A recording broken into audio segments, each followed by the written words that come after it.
welcome back to Tracy's Global Kitchen, and on today's episode I'll be taking you all the way to Tanzania, guys. Come and let's make this delicious Swahili inspired dengu special at the comfort of our home. The reason as to why this is a Swahili inspired meal is because we have used coconut cream, okay? So stay tuned and come and let's make this very unique but tasty dengu special recipe. So stay tuned and come. For the dengu special, we'll be needing some onions, and I used 2 small, okay, and 2 large tomatoes, very ripe, and you also have some ginger and garlic paste over here.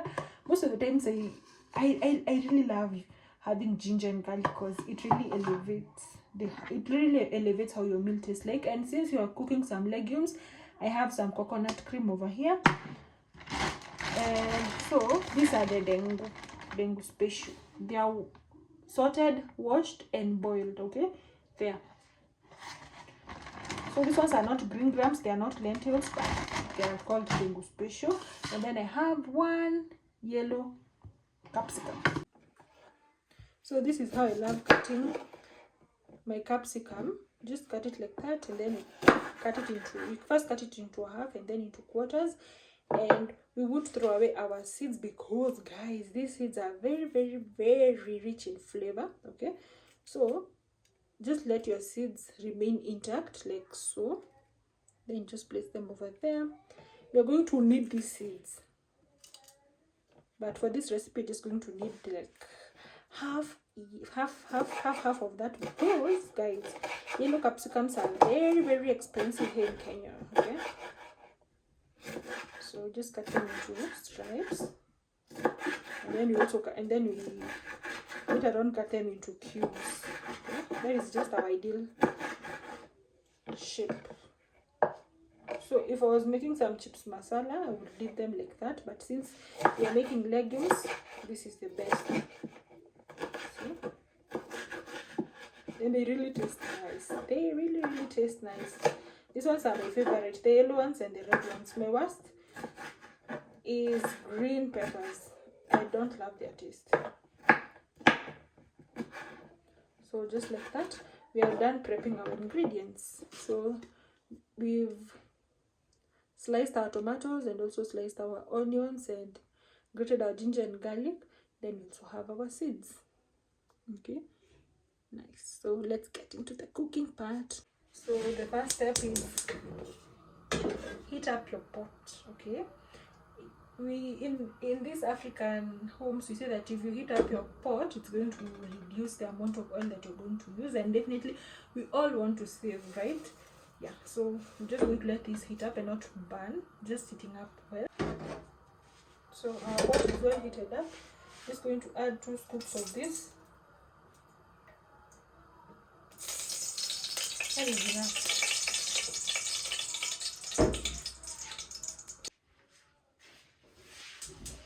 So heat up your oil.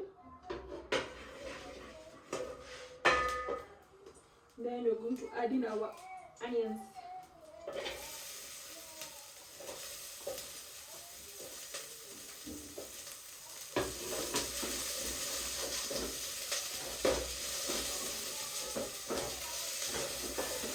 We want them to saute.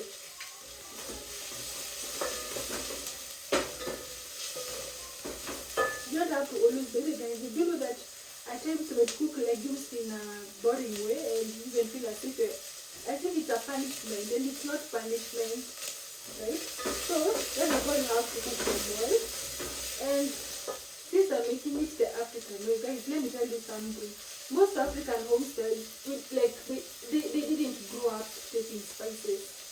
Spices, to me, they seem as if it is something that maybe came with the colonizers or something, but anyway, most African homesteads, they were not spicy. So as you can see, our onions have roasted with just a little bit of oil.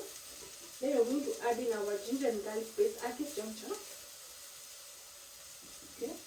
And also add in our seeds. So this is how you add your seeds. Just put them like that.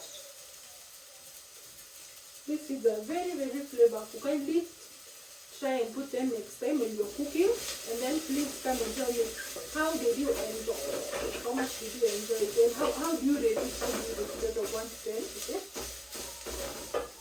The kitchen already smells nice. Okay. So we're going to take this tomato and say 10 seconds do it. So we're going to give it a good stir, and then we add in some water. Because we want these tomatoes to cook well, okay? We want these tomatoes to cook well, but we can have something that is close to maybe a tomato paste, because tomatoes must be well cooked. We're going to add in our coconut cream or milk. Okay. And just give everything a good stir. I want you guys to see something. Like coconut cream, by the way, it really elevates your meal by making it look really creamy, and the taste is also very, very nice. Then we're also going to add in our capsicum at this juncture. Give it a good stir.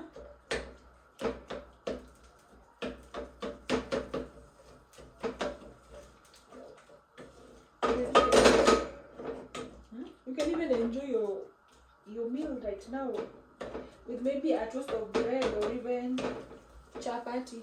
Yeah, you can.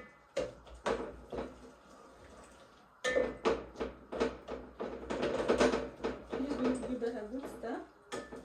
Going to let this coconut cream cook for just a few minutes. You don't cook it for so long. You're just going to cook it for like 2 minutes, and then it's going to be ready so that we can add in our Ndengu special. Okay.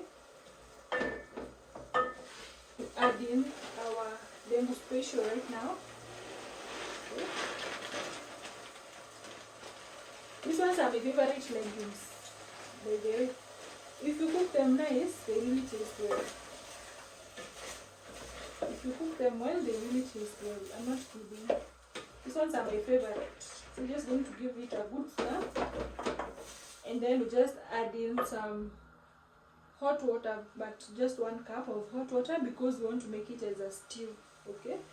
Mostly for legumes, I'm sure people can't make like dry fries legumes. No.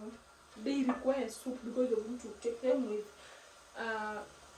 what is it called, like maybe chapati, and so that is why it should be stewed. Okay, so you're just going to add in some 1 cup of hot water, but if you have broth you can also add in broth, but the broth is really going to elevate your recipe. But since you don't have broth, you don't have either vegetable broth or bone broth, we're just going to add in some hot water. If you add cold water, it's going to reverse cook the whole process. That is why I'm emphasizing on the hot water. Okay, so add in hot water, and then you also don't forget to add in some salt. Water, warm water.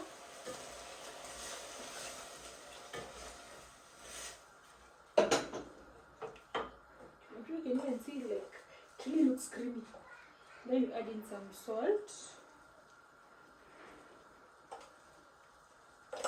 Salt is of utmost importance. Okay, just give it a good stir.